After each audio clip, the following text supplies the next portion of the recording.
This is Ujjwal Dosanjh. I'm going to talk to you about my book that I just wrote. The book is about my life's journey. It's called Journey After Midnight. Midnight because I was born exactly 10 months prior to the independence of India, on the midnight between 14th and 15th of August 1947. I was born in October 1946. And of course I grew up in Punjab in the afterglow of the independence movement. And I spent the first few years at my paternal home, Dosanjh Kala. And then for elementary education, I was taken to my grandfather, my Nanaji's village, and I spent many years there. And having lived in both families of my father and my Nanaji, I met many stalwarts of the independence movement. And then, of course, I came to England at the age of 18, and then to Canada at the age of 21. And I've have always been a political animal because I grew up in political families, and became active here as well as in England on the issues of equality, rights of the domestic workers, janitorial workers, farm workers, and eventually ran for elections and lost a couple of elections before I won one.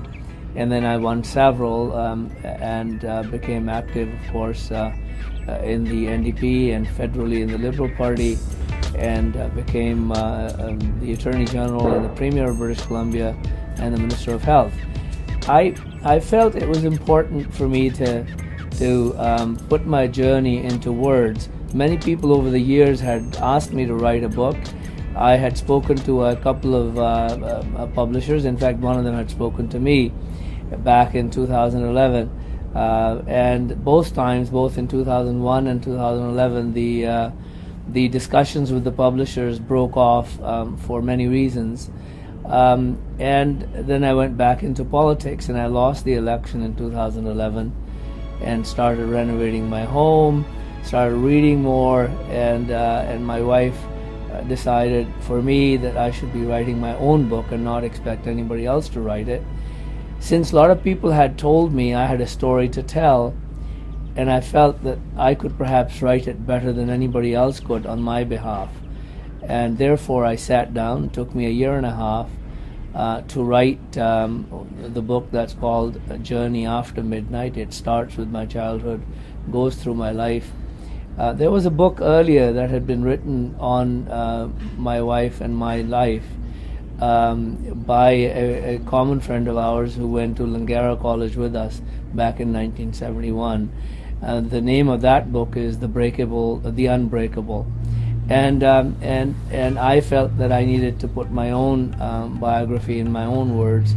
Hence my autobiography, Journey After Midnight, is in the stores. It starts, as I said, in the childhood, and I didn't know I could write the book as it is. One always has sort of inhibitions in one's own mind. Different people have different inhibitions, and I always thought that perhaps because English is not my first language, writing an autobiography might be slightly more difficult. I've been writing poetry all my life, not always, but on and off, and never really published many poems, but I only write in Punjabi. And therefore writing in English and writing a story in a sense of my own life was a different experience, and I want to tell you it was an absolutely wonderful experience. Once I started, the words won't stop flowing, and I wrote over 300,000 words, which would have been a book of about 800 pages, too big to read.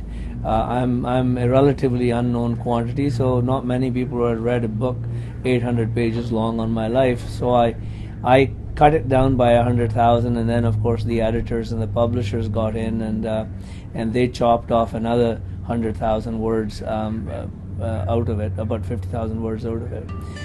So the book is at about 450 pages, including photographs and the story of my life. And it's actually been accepted and received so well and totally beyond my expectations.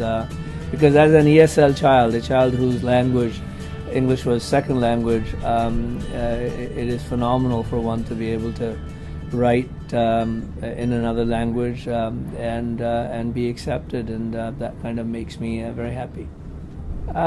The main reason I wrote the book wasn't about flattering myself or boasting about my life. That whatever I've done is already in the public domain, but I felt it was important to actually put down my own story in my own words for my own grandchildren. I had the experience of not having anything in writing from my own father and my own grandfather, who were stalwarts of the freedom movement, and they had a story to tell. And I always regretted not talking to them at length about their stories and writing them down for them. So I wanted to make sure that I write my own story, taking in parts of their stories as part of my heritage, so that my children and grandchildren and their children one day might want to know who was this guy that came from a village and was able to enjoy life in Canada and enjoy acceptance to a large extent. And that was the main reason that I wrote the book in my own words, so that they would know what I went through in my own words. Well, the book will tell you and any other readers about the kind of life that we lived back in India in the late 40s and early 50s till about 64 when I left. The kind of things that the children played with, and kind of facilities that they were, and the kind of shortcomings the life had, and all of that is in the book, and it's not all painted rosy. It's all true. Because I wanted to make sure that I really present the life as naked as I could for all to see, and so and when I came to England, you will have the life of Indians and immigrants in England for 3.5 years when I was there. The time of Enoch Powell, the chap who made the Rivers of Blood speech, wanting to send all immigrants back to their countries with some pounds in their pockets. It was around that time that I had left England and I came to Canada in 1968. It was a small community. The population of Canada was 21 million, and now it's 34, 35 million, or perhaps even more, almost double. And I believe that you will learn, if you read the book, about the life of Canada, life of Vancouver and British Columbia of the 60s and 70s, and the kind of political struggles, the struggles for equality and fairness and justice that we went through. I realized when I came to Canada a long time ago that Canada that I found wasn't the Canada that my ancestors had found back in the early 1900s. My grandfather's uncle was here in 1914 at the time of Kamagata Maru, and he left at the calling of the Gather Party of North America to fight for the independence of India. And so I knew the kind of life they had. I had read about the kind of life around the Kamagata Maru years, and the kind of life Indians had in Canada, the Indo-Canadians had in the 60s, was way different, much better than our earlier generations had. And I can tell you that the life we had today is much more integrated, much more accepted and included in the rest of society than it was even when I came in 1968. One of the reasons people tell stories is that our stories are important. Each and every story, little, big, small, great, all of the stories are very, very important. They're unique. They're unique contributions to the world. And it is our stories that collectively make the world that it is. And that's why I would urge anyone who has any desire or temptation to write your own story, go ahead, pick up the pen or pick up the computer and put it down, because it is important, not just for your family, but for the next generations. They will know from reading your story what kind of life society was living at the time you lived. Canadian publisher for North America is Figure One Publishers, Inc., and they're a Vancouver publishers. They have distributed through Raincoast Distributors the book in North America. It's available in many stores across the country, and in fact almost all stores, important stores in British Columbia. There is a new edition, a different edition, the Indian edition of the book, being produced and published in India by Speaking Tiger Publishers. It's going to be in the bookstores in August, and we're going to be doing a couple of book launches in Delhi and Chandigarh sometime in the fall of this year. And so the book will be available in India as well. I've written a couple of extra chapters for India. That is my take on India as it is today. I also write a regular blog at ujjaldasanj.org, and I write web columns for the Indian Express.